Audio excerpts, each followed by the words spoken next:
Welcome to Thinking Green. I'm Rana, and tonight I'm joined by three individuals who are really active in OutCT, Polly Sue, Lindsay Gillette, and Edwin Ivy. And we're going to talk about both the programs in OutCT and some upcoming events and other things that the organization does. So welcome to all of you. Thank you. Thank you. Yeah, thank you. I guess just to start out, I can't imagine that there are many people in Southeast Connecticut who don't know much about OutCT, but maybe one of you can just talk a little bit about the organization and how it came to be and what niche it serves. Sure. OutCT is a LGBTQ organization established in 2013. So that's 6 years ago now. Just to have initially just a social type thing, educational programming. After a couple years, we expanded to have a youth group. We have a fashion show. And our main event is the Pride event, which is our New London Pride event celebrating the LGBT community in the local area. Which last year was really good. Yeah. We had a good turnout last year. A bunch of different artists came down, a bunch of different vendors that support the LGBT community had come down. We had a youth area for our youth people that was inside, and it was really fun at the beach, Ocean Beach, last year. And the weather was really great. The weather was perfect. I think I've been there tabling for a few years, and last summer really worked out best. We've been lucky to have great weather every year, actually. Yeah. It's funny, but that late August into September time of year, barring like hurricanes coming through, the weather is pretty stable. Outdoor events in May and June, you never really know. Yeah. Tomorrow's May 1st, and it feels like March. But so now I guess I wanted to, ask each of you, how did you become involved with OutCT, and how long have you been involved, and what's your main area of interest? Well, I became involved, I guess I was a volunteer for OutCT for a few years, probably 2 or 3 years, just helping out at Pride or various events, doing things like selling raffle tickets or whatever was needed, helping set up tents at Pride and that kind of thing. And then, Lindsay was a friend of mine, still is, as a matter of fact. And, Good to hear. She told me about the youth group and her involvement with it. And it was a time when a lot of things had touched my life, suicide, and you're constantly reading about the persecution of teenagers, the difficult times they deal with in school, and the bullying and loss of life. And I just felt that if I could do something to maybe save one child, one youth from whatever was there, I mean, whether it was the bullying or whatever, be able to make a difference in one child's life, that to me was worth it. And so I was part of the youth group for, I guess, probably about 1.5 years when Mario stepped down and asked me to be co-chair with Lindsay from that point going forward. And I've been involved for going on 3 years now. I was kind of struck with a need to give back to the community after the Pulse shooting in Orlando. Kind of, as a lot of people in the community felt, it was just a strike right to the heart. It was taking a safe place that we had all come to know and making you feel safe kind of no matter where you were. So I immediately contacted some people that I knew that were involved. I was introduced to Mario, who was the previous co-chair who actually founded the fashion show we'll be talking about, and then I started getting involved in the youth group, and I've been helping grow and work with it ever since. So. I started off about 5 years ago as a volunteer. I was actually a videographer for some of the major events. I brought my niece with me to a few of them, and I saw her attractions to the program. She was 15 at the time, so she was perfect age to go to the youth group. I invited her to a few events, and I realized that I wanted to be more involved myself, so I got involved in the planning of the programming, and here I am today. Well, I do have some slides that you gave me, and I just wanted to, I had found a couple of things, the vision of OutCT, celebrating a community that honors and recognizes the diverse spectrum of gender identities and sexual orientations. You know, it seems like it should be so simple, but it isn't. Yeah, one of the things that that's come to light recently is, especially working with the youth, the sexual identity, the gender identity, I should say, has become much less black and white. The way that some of these high schoolers and middle schoolers present their identity is no longer male female. It's now, it can be gender neutral. It can be they can be gender non-conforming. They can change gender identity. It's become quite the spectrum. And so in order to reach out to that group, it does require a shift in your thinking and approach, just much in the same way as the Kinsey scale changed how we see about sexual orientation. Our current generation is really revamping, redefining gender identity. It's interesting because at least in our U.S., you know, Western European type culture, it has been a very binary, you know, outlook for a long time. I don't think that's been true with every culture through history. I know it hasn't, but it seems as though it is a real shift from what we're used to here. Even in the Green Party, I have to tell you, we have co-chairs at the state level, and our old bylaws say, no, both male and female must be represented in the co-chairs. And we started talking about it. It's like, that really doesn't cover what has to be done to be an inclusive group. And sometimes, how do you define that? It becomes, you know, quite the conversation. And I think you're right that it's among the under 30 set that we're seeing that more. Yeah, I think there's a study last year that said 27% of California high school students identify as gender nonconforming, so just off the spectrum, and it's just, yeah, there's a lot. I've learned a lot the past couple of years. I think people 30 and up, as you say, even in the queer community, sort of struggle with the difference in gender identity and understanding that. So it's yeah, it's progressive, but it's important. Yeah, maybe we're making slow progress, because I'm old enough to remember when, everything was, you know, under the table. Exactly. You know, when I was young, you know, people say there weren't, all this didn't exist, and it did. It just, we didn't have words for it, and people didn't know how to behave, and so people would go out in private and engage in whatever activities they needed to feel like themselves, and that's how we ended up with a lot of violence, a lot of disease, a lot of things that fell out from that. A lot of relationships fell apart because people were trying to live completely different lives. They weren't able to live their authentic lives. Yeah, I think about the mentality in the 50s and 60s, and it's just really hard to even give an idea to younger people how repressive it was.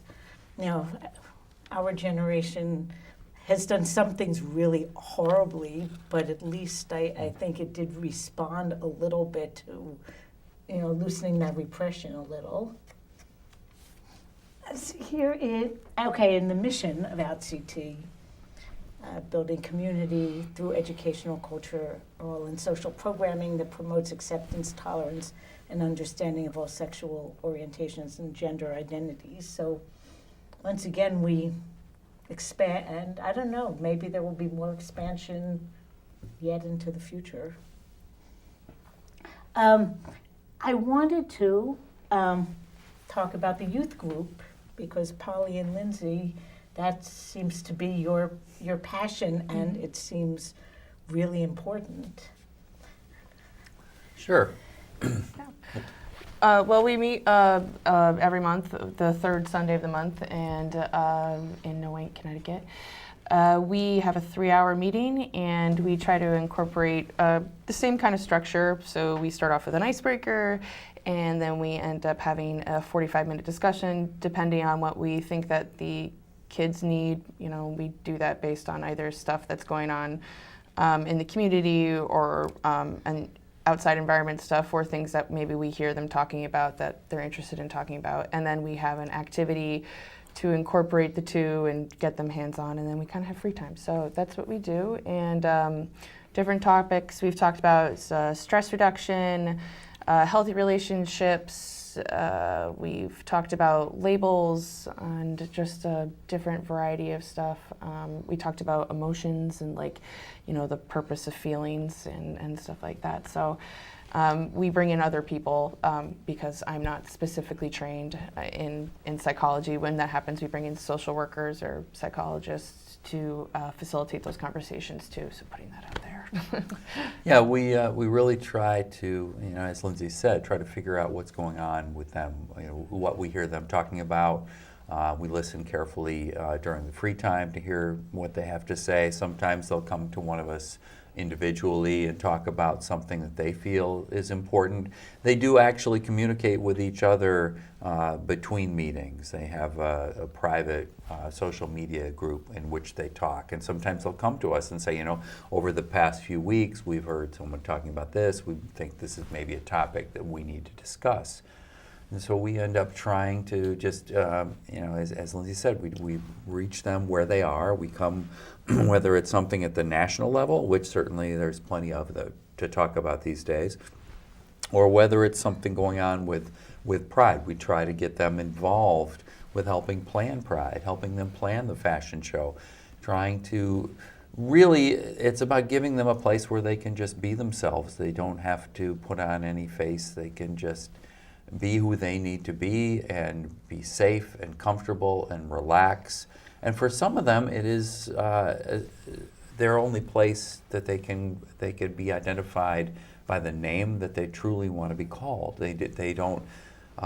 They're not safe enough, comfortable enough at school. Some of them not safe, comfortable enough at home to be able to express the identity they want to, or they may just need to explore. It's something they haven't had an opportunity to just say, I want to try this. I want to see what it feels like to be here and just be myself, and this is how I feel today. Now, you had made the point that this was held outside of school, so I'm guessing you have students from many of the regional schools. Yeah. So it's a good place for you to connect with. I think sometimes, when you're younger, you might not necessarily be comfortable coming out, and if you are starting to, you might be the only one or one of a couple people in your school. So, we are queer operated, and we have, just allies at our school, and you're not going to be, I suppose, outed. Well, if you were to come to our group, and it's I think a level of safety. A lot of people say, I wish I had this kind of group when I was younger, and I did. I'm 31 now, and I did in high school. There was one at the school, but I didn't join it even still because same thing. I felt uncomfortable to express or to have my sexuality be questioned by my classmates at the time. So, it kind of offers a different venue, and so we're happy to provide. I did not have that growing up, so I was looking for a place. I remember waiting to get to the age where I could go to the bar because that was the only place that accepted people who were like that, so in the LGBT spectrum. But I'm glad that we have a space for people younger now because you don't want to Yeah. idolize the bar or whatever. Our community, a lot of our safe spaces were created in bars and club sites and stuff like that. So what's really nice about having a youth group is that we're able to facilitate a place of belonging outside of that. So we really try to create experiences where kids feel comfortable. So we go to Fields of Fire, and that's a ropes course. We go to the Mystic Aquarium because they're kind enough to donate their services to us. We have the fashion show, have them participate. We've had some kids go out with us and simply canvass some buildings or businesses trying to get donation items. So really facilitating this idea that being a part of the queer community is more than what a lot of people think of as like a pride parade and glitter and stuff like that. Like there's real substance to how you can contribute and who you are as a person and where you can be. So, yeah. Well, it's interesting to me that you mentioned that they'll go out and ask businesses for donations. I was a preschool teacher before I was retired, and when you're dealing with like 1 and 2 year olds, it kind of is developmentally like that. That if you provide a safe home base, then they can kind of go out and explore more in the world, knowing that there's always a safe place to come back to. Yeah. You just can't let people loose doing new things that might or might not work out easily or smoothly. One of the things that we have started this year is a book club. And at the Groton Library, they've been kind enough to give us space and help us with that. But it's an opportunity for these kids to get together and talk about and read books and talk about what the books are. And the books have a queer theme for the most part so far. And it's been really, we don't have a lot going, but it is, not a bar. It's a place they can go and they can interact with other people. And they can, learn and then bring it back and talk about this. And it's like it's an ongoing thing. It's an involvement in something which just allows them to be. I think the other thing, to your point, you said having like a home base where you feel safe. I think, I don't know, should I get heavy? Sure. I think one of the things that, when you think about the struggles that the LGBT community deals with, one of them is a higher suicide rate. And the fact that transgender people, community members, will attempt suicide at 40%. And if you're a queer person of color who is also transgender, you actually have a higher rate, and it's about 50%. And so the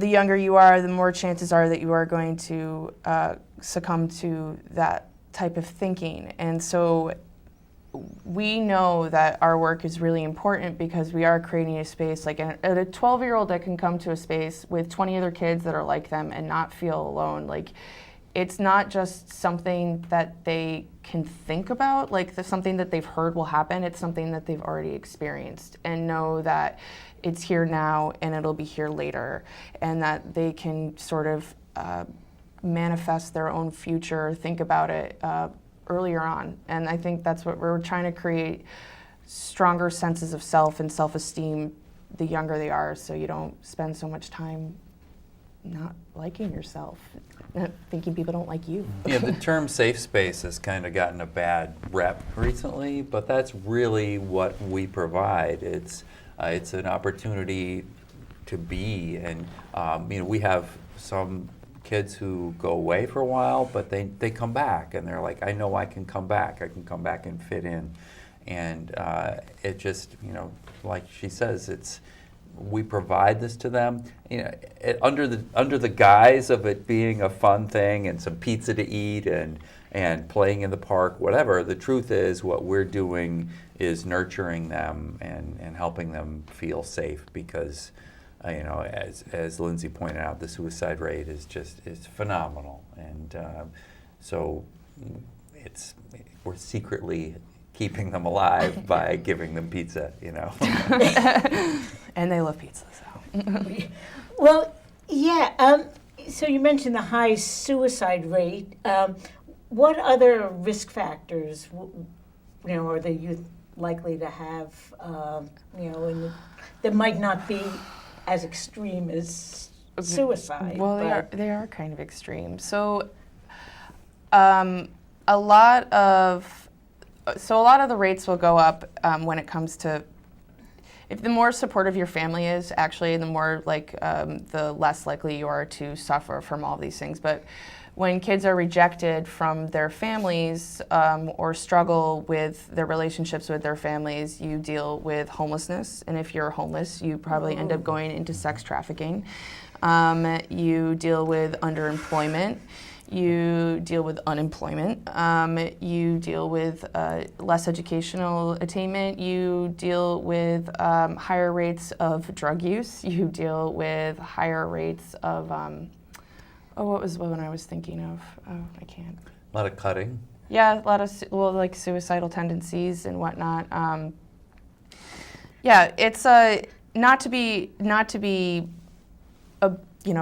too dismal, because there is hope, and that's what we're trying to say. If you don't feel like you fit in at school, if you don't feel like you have a place in your own family, at least you know that your family can be your community. And so when you have a strong base of support, all of those factors go down almost to the same as their peers. If a youth is accepted by their family as who they are in entirety, they're statistical almost at the same level, a little bit higher, but not much higher than their peers. So it's a matter of family rejection and the rejection of people around them, and what that spiders out into. So if you think about hope, if you don't have hope, then there are a myriad of things that you could fall into: suicide, depression, all the mental things, illness, all the things Lindsay named. This is because they don't see the light out. When time is different when you're a teenager or a 12-year-old, and if you look at your body in the mirror and you say, "This is not the body I want to have," and this is not. You don't see a path in the short term to get to the body you want to have. It doesn't occur to you.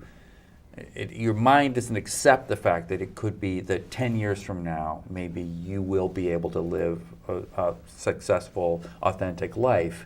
You can only see maybe 6 months from now, or maybe even a month from now. And you see that depression, and you feel trapped. And that's when they can start down into all these bad habits, which it's very hard to break back from. But we've been blessed in that we had some great social workers come and help us and work with them and help them see ways in which they can deal with depression and ways that they can talk about their feelings. And I think it's been very helpful for them. And we do have a lot of great parents to the kids in our group, so I do want to put that out there. We have a lot of supportive parents, and I feel like a lot of the parents that we have had throughout the time have become more so.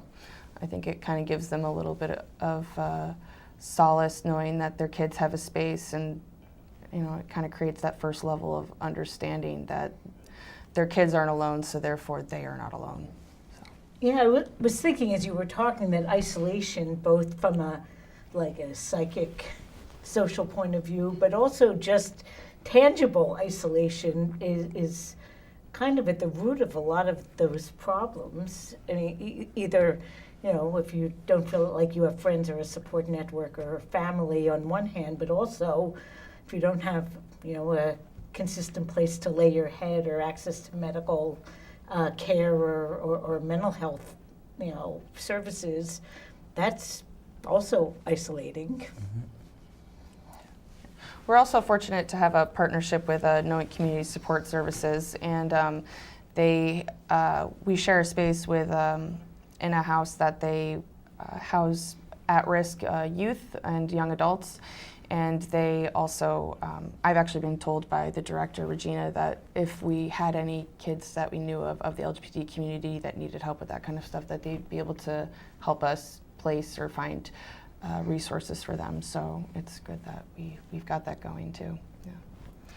So coming up, you have a fashion show, which is a fundraiser for the youth programs. Now, how did that come to be? Well, maybe I'm not quite Well, right I'm about that. just gonna say, the reason we have the fashion show is because all the things that we talk about they do cost money, and we could reach out at a higher level to more kids if we had more financial resources.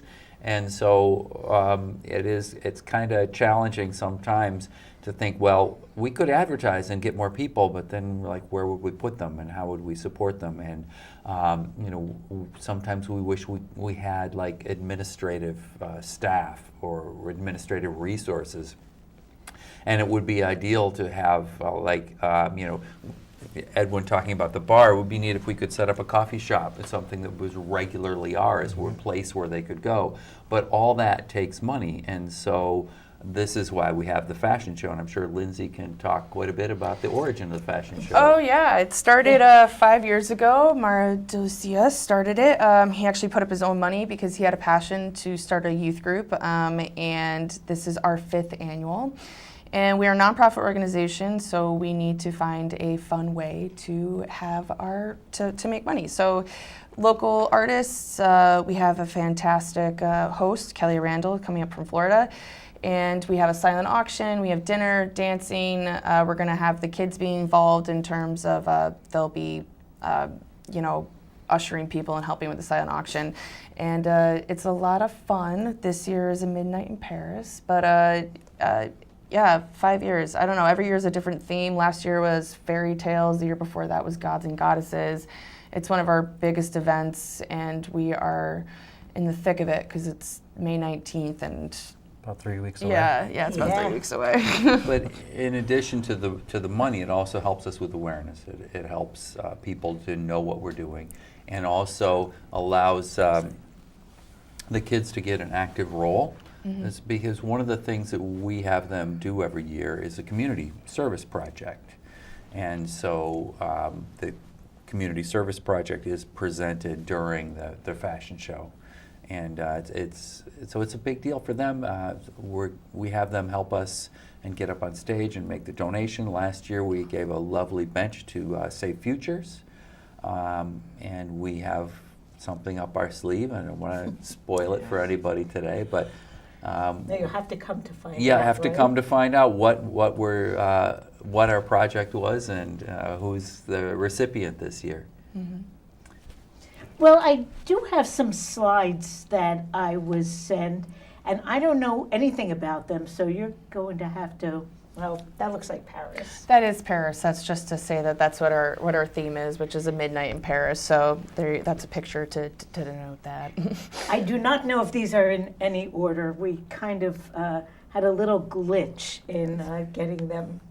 So Where this they is 2 of our models from last year from the fairy tales, and that is I don't know did he have a name specific? It's Pinocchio. Pinocchio and Donald Trump. And I Donald don't Trump. know. So They're a good twosome, actually. yeah. That's true. They have something in common. That is our fabulous host, Kelly Randall, during one of her performances. Now, has she been the host for? Last year Just- and this year, we just loved her so much, and the audience did too, that we asked her back. So She actually comes up from Florida to host this event for us. She had such a wonderful time. She practically begged us to be back and MC for us. this is one of our youth, actually, and I put this up because you can't really see their face, but it's their costume for the story. And so we have youth. We've got people from Connecticut, Rhode Island, adults. We've got cisgender, transgender people, all sorts of types. And it's just, just one of the costumes, and it was really impressive what she did. And I think she's Now, only do 14. the youth and the models make their costumes? Or? Yep. Usually. Yeah, they're responsible for all of their costumes, so she made that by herself. I was looking at some of the photos, not just from last year, but from some former years. They're pretty spectacular. Yeah. Pretty creative. That's why I've never walked, because I can't do that. That's just one of the baskets from our silent auction, so that's what we got. We had about 45 items last year. We had a lot of local businesses who donate things for the silent auction, just stores or restaurants.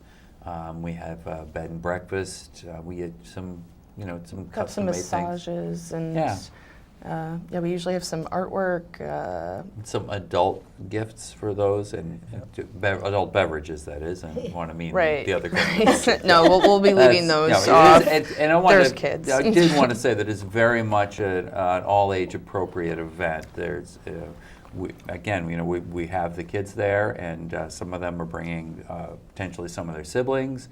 And people ask us, hey, can I bring my 10-year-old to this? And we're like, yeah, it's going to be a fun time for My them. 6-year-old nephew will be there, There you go. actually, so, yeah. Yeah. Another picture of our fabulous host. And I do want to say that Ocean Beach is really tremendous supporter of what we do in the youth group, which is where this event is held.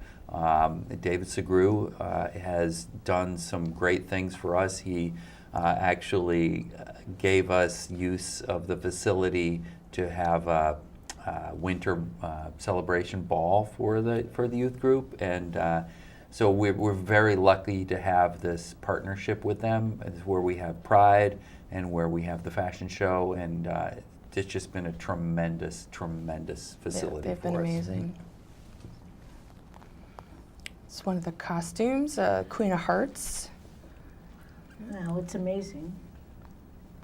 And then we have Prince Charming there, and that's one of our facilitators, Colleen. It's just some of the decorations for it's for See the the books from the fairy tales. So it's decorated nicely. There's centerpieces on everything and all that good stuff. Try to do our best. And this is our rainbow drive. So we sell tickets for like $1, and we try to fill the rainbow throughout the whole thing. And we've got a plan to do that this year. So we're hoping that we get to fill the entire rainbow this year. Yeah. And that's the back of Donald Trump's shirt. And I believe that is the Little Red Riding Hood. And I think that's Elsa. Yeah. Elsa? Frozen, yep. Okay. all right. Never saw the movie. Elsa from Frozen. Yeah. I never saw that movie either. Maybe I should. You guys gotta watch it. Yeah. I can sing it. So I guess we should tell people how they should get tickets. And There's a link on for tickets. It's www.universe.com/OutCT Fashion. That's all one word. We also are going to be giving a discount if you use the secret code, which is youth group, all one word. The link's up on the screen if you guys want to check it out. So, universe.com. And is there a link to that also on the OutCT.org website? Yes, under Born This Way Fashion Show, and then on our Facebook page too. There's an event on the Facebook page with all the specifics as well as how to buy tickets. And actually tomorrow night we're going to be raffling off a ticket at Dockside in New London. So we'll be out at karaoke time selling raffle tickets to get a ticket to the show. So. Oh, I think I might Or you can just come down and buy tickets even from us. have. Oh, yeah. I'll You go come down. backwards a little, but I think I Oh, do there you have go. a slide Yeah. on the karaoke. Yes. Yes, there it is. So that'll be tomorrow. We'll be out from like 9 to 1. 9 till Well, whenever. I'll be out till 1. They're going to go home and Well, stay work in the some of us morning. who have the early mornings will be grateful to Lindsay for being able to stay out a tad later. So yes, so we'll give this info again. at the end of the show. But it's not too late at all to buy your tickets. Not at all. 3 weeks away, so. Now, Yes. the tickets will be available at the door if there are any left at that point. However, it is $10 more at the door. But you should really buy your tickets online because that way we'll have enough food. That's really, and that's what we plan for, but so they haven't knowing the numbers ahead of time. So buy your tickets now. Now, coming up a little bit later, though, is in the summer is Pride on the beach, which we mentioned before, but we haven't really talked that much about. How many years has the Pride event at the beach been taking place? Probably also about 5 years, right? Yep, about 6 years since the beginning of OutCT. This year it's scheduled for Saturday, August 25th. Pride started off as a small event on the beach. It wasn't really even advertised as much as we do now, but it definitely grew. I believe we had about 15,000, or I don't know, about 3,000 people showed up for the Pride event, but we have sponsors from local businesses that help out. There's a lot of vendors that come and help out. We had over 50 vendors that came out last year, different organizations that wanted to participate. They had their own little tent booth space to talk about their business up and down the boardwalk, which was a really nice venue, nice day for that. And a lot of sponsors that helped out to pay for the event because we can't afford it on our own. We reached out to a bunch of different people. Same thing with the fashion show. We have a bunch of sponsors that are helping pay for that. For the fashion show, actually, Atlantic Broadband is going to be one of our sponsors, providing the Wi-Fi for the event, which is kind of awesome. We have Q105 that is doing radio advertisements, and the Mystic Aquarium is one of our biggest sponsors. That is actually donated a raffle item that I'm really interested in that they didn't mention earlier. It's a seal experience, sea lion experience. So somebody who wins that auction will be able to have a one-on-one experience with seals. So that would be pretty fun for them. So Yeah, fun both ways. Fun at the original event and fun. Yeah. So we're lucky that we have a lot of people help out with both events. And I do have just a few photos, I think, from last year's Pride on the Beach. Oh yeah. It's pretty easy to see that people they were were having a having fun time. Our Pride's kind of different. Like we first we have like a big youth Pride, which I can talk about. But so normally Pride happens in June, and ours is in August, and then it's on a beach with the the boardwalk there, and most of them would be like in a city block kind of like setting. So that's what makes our Pride a little bit different, and it's just really nice and relaxing. And then not only that, but people kind of it's been mentioned by a lot of people. I've heard, I'm paraphrasing a bunch of people, but because we're at Ocean Beach, families families and people just going to the beach end up kind of walking into a Pride celebration not really knowing that it's Pride, and then they're just kind of there celebrating with us, and it's good because it's a family event, and we really try to keep it oriented towards all ages. So we have fun doing it. And a lot of it is the visibility, just getting people to know that, we're here and we're just people like you, and we're all at the beach the same as you are. We're just having a good time, and we want you to have a good time with us. So I guess I wanted to ask you, what other events do you have planned for the coming year? I was looking at last year, and there was a lot going on. Transgender Day of Remembrance, and of course this past year, I think in particular, our political climate made it, people feel necessary to have visibility events for trans. Yeah, this past year we did the rally for transgender rights, which was precipitated by some of the things going on at the national level, and speaking as someone who served in the military, it was pretty much a slap in the face when you start seeing some of your rights eroded, especially rights around the ability to serve in the military. And the Transgender Day of Remembrance is also something that's personal to me. This year, we had the Transgender Day of Visibility. We had a drag brunch recently. You want to talk about that a little bit? We had a drag brunch at the social recently as a fundraiser. There was 2 drag queens that performed. We did 2 shows. Turned out to be a pretty good event. But yeah, we do different events throughout the year to try to bring things in. In February, we did a trivia event where it was Black History Month, so we did a trivia for LGBT Black history. And we usually do a bunch of different things, a happy hour once a month to just meet up together for social. And now we're doing a yappy hour for the summer that's with our dogs. If you're a dog person, we meet up at the dog park, where it's another event that's outside the bar to meet up and socialize. A bunch of different stuff. Whoever takes the reins. We've done a bowling fundraiser earlier this year. Hopefully we'll be doing another one towards the later part of the year.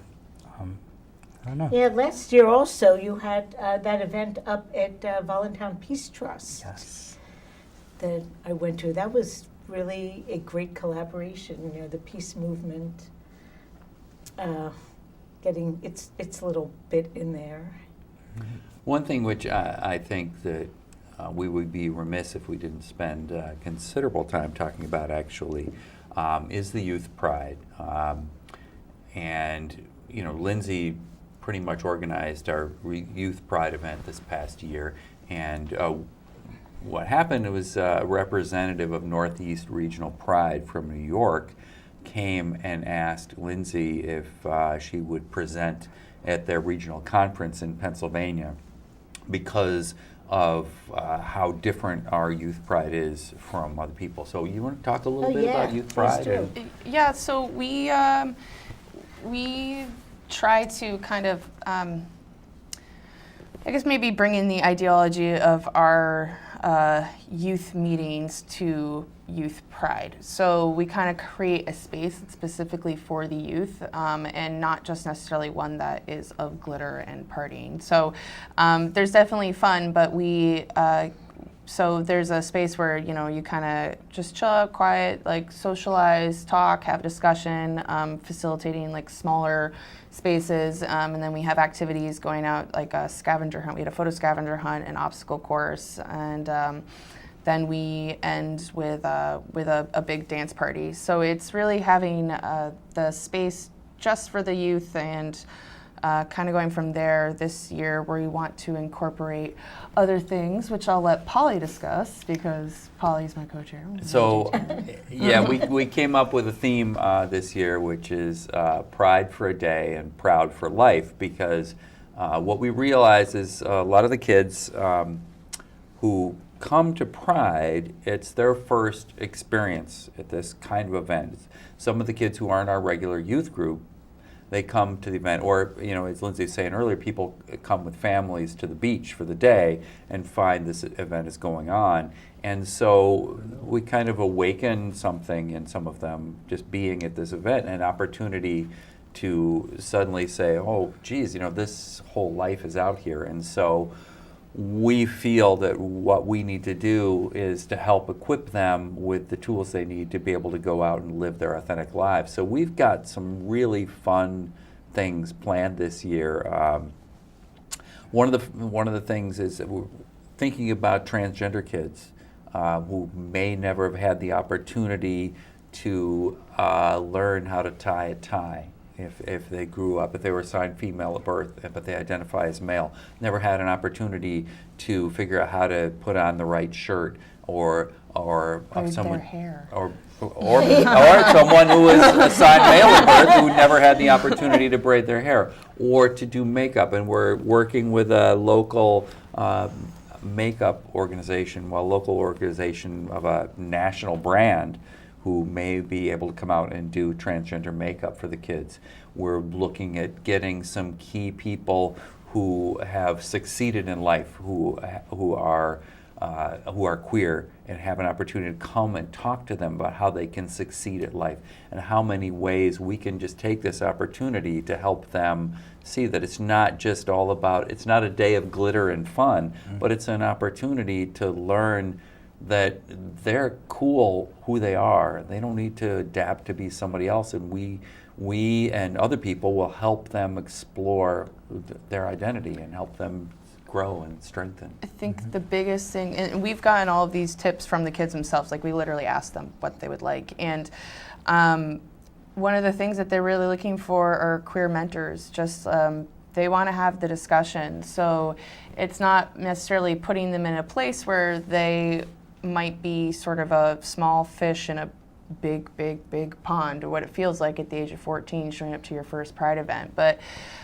being in a place where they are connecting to the queer community at large, but also have people from the community that are willing to have a discussion with them about what that's like, or to facilitate discussions about, what it's like to be a queer person of color in the queer community. I mean, we were thinking about having a discussion about coming out to your family and like having those things, and the kids want to talk. They literally would like to go to Pride and have the ability to have a discussion. And so we are going to try to have a couple discussions going during that, and as well as our other fun things and the makeovers and lot classes. And so, yeah, we're really excited. Little things that you may not think about is, like, where do you go to the bathroom? If you're a transgender kid, this can be a battle, a constant battle. Where do you go to the bathroom? So we have set up, gender-neutral bathrooms. All the bathrooms in the area around where our Youth Pride is are gender-neutral bathrooms. So it's an opportunity for them, just to take away one less thing for them to worry about. And single use. Yeah. Well, we have 5 minutes left.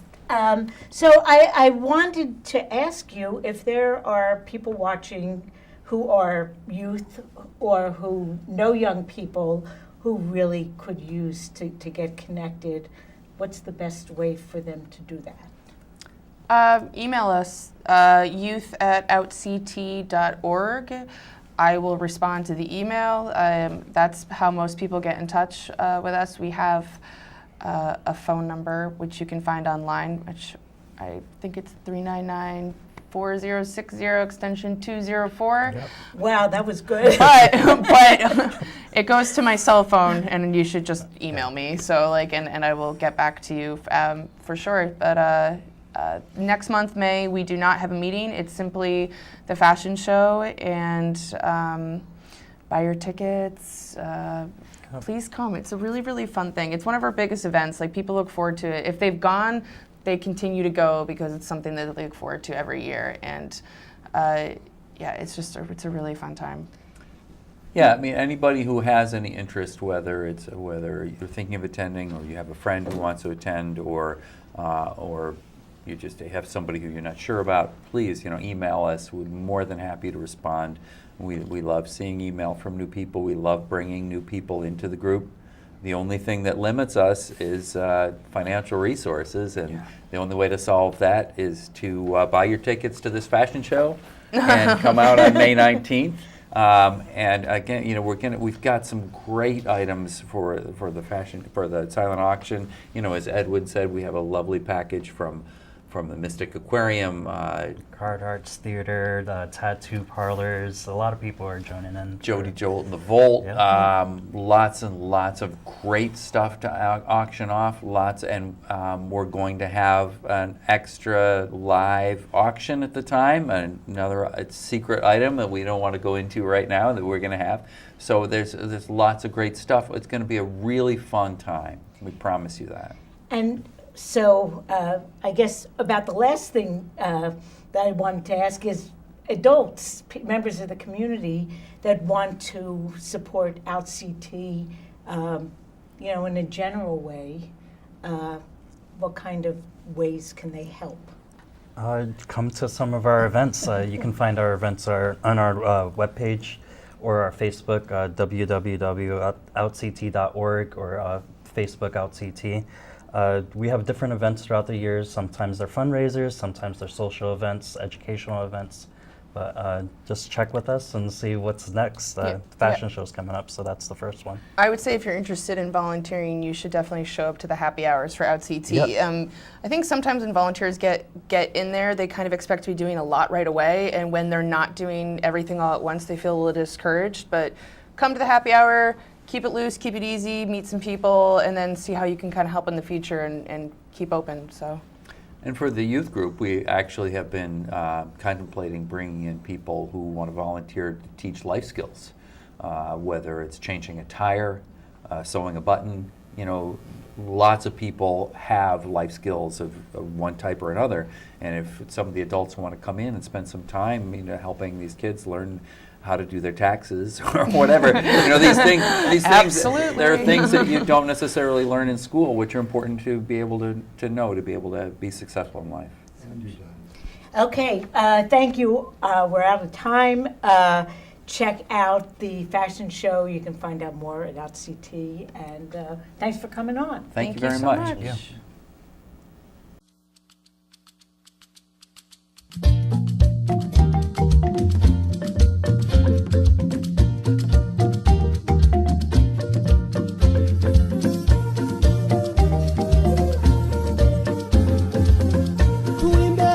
Africa, we know Africa,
yo.